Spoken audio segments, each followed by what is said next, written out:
Hey guys, it's finally Friday, and Miss Phillips is back to read you guys some more of Charlotte's Web. So this is chapter 19, and it is called The Egg Sack. Next morning, when the first light came into the sky and the sparrows stirred in the trees, when the cows rattled their chains and the rooster crowed and early automobiles went whispering along the road, Wilbur awoke and looked for Charlotte. He saw her overhead in a corner near the back of his pen. She was very quiet.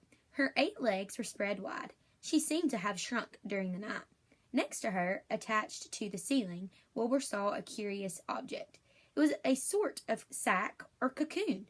It was a peach-colored and looked as though it were made of cotton candy. "Are you awake, Charlotte?" he said softly. "Yes," came the answer. "What is that nifty thing? Did you make it?" "I did indeed," replied Charlotte in a weak voice. "Is it a plaything?" "Plaything? I should say not. It is my egg sack." "I don't know what that is," said Wilbur. "It means great work. This egg sack is my great work, the finest thing I have ever made." "What's inside it?" asked Wilbur. "Eggs. 514 of them," she replied. 514, said Wilbur. "You're kidding." "No, I'm not. I counted them. I started counting, so I kept on, just to keep my mind occupied." "It's a perfectly beautiful egg sack," said Wilbur, feeling as happy as though he had constructed it himself. "Yes, it is pretty," replied Charlotte, patting the sack with her 2 front legs.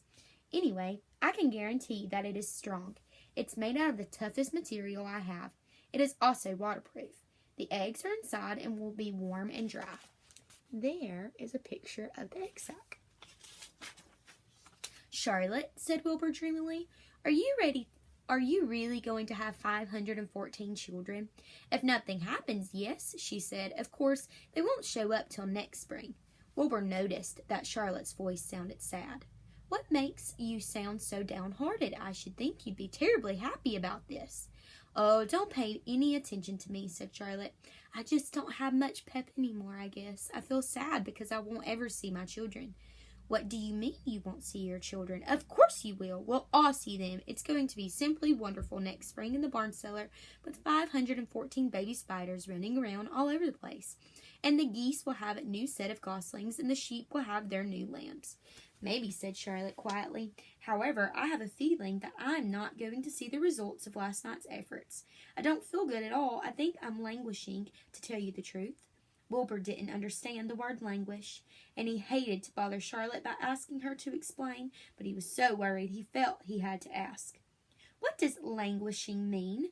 "It means I'm slowing up, feeling my age. I'm not young anymore, Wilbur, but I don't want you to worry about me. This is your big day today. Look at my web. Doesn't it show up well with the dew on it?" Charlotte's web never looked more beautiful than it looked this morning.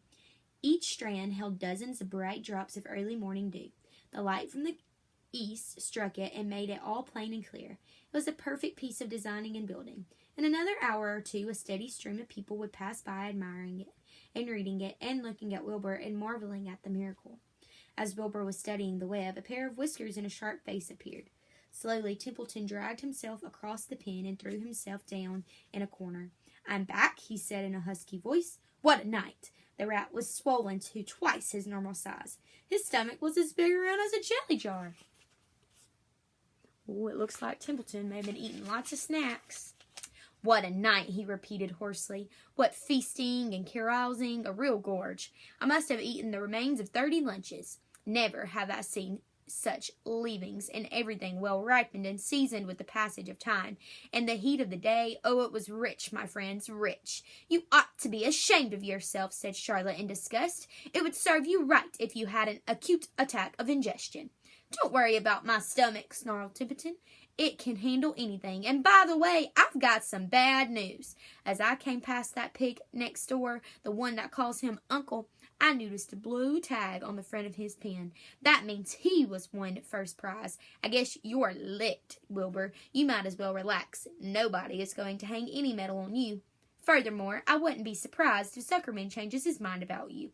Wait till he gets a hankering from some fresh pork and smoked ham and crisp bacon. He'll take the knife to you, my boy." "Be still, Templeton," said Charlotte. "You're too stuffed and bloated to know what you're saying. Don't pay any attention to him, Wilbur." Wilbur tried not to think about what the rat had just said. He decided to change the subject. Templeton, said Wilbur, if you weren't so dopey, you would have noticed that Charlotte has made an egg sac. She is going to become a mother. For your information, there are 514 eggs in that peachy little sack. Is this true? Asked the rat, eyeing the sack suspiciously. Yes, it's true, sighed Charlotte. Congratulations, murmured Templeton. This has been a night. He closed his eyes, pulled some straw over himself, and dropped off into deep sleep. Wilbur and Charlotte were glad to be rid of him for a while. At 9 o'clock, Mr. Arbel's truck rolled into the fairgrounds and came to a stop at Wilbur's pen. Everybody climbed out. Look, cried Fern, look at Charlotte's web. Look what it says. The grown-ups and the children joined hands and stood there, studying the new sign. Humble, said Mr. Zuckerman. Now, isn't that just the word for Wilbur? Everyone rejoiced to find that the miracle of the web had been repeated. Wilbur gazed up lovingly into their faces. He looked very humble and very grateful. Fern winked at Charlotte. Lurvy soon got busy. He poured a bucket of warm slops into the trough, and while Wilbur ate his breakfast, Lurvy scratched him gently with a smooth stick. Wait a minute, cried Avery. Look at this. He pointed to the blue tag on Uncle's pen. This pig has won first prize already. The Zuckermans and the Arbels stared at the tag. Miss Zuckerman began to cry.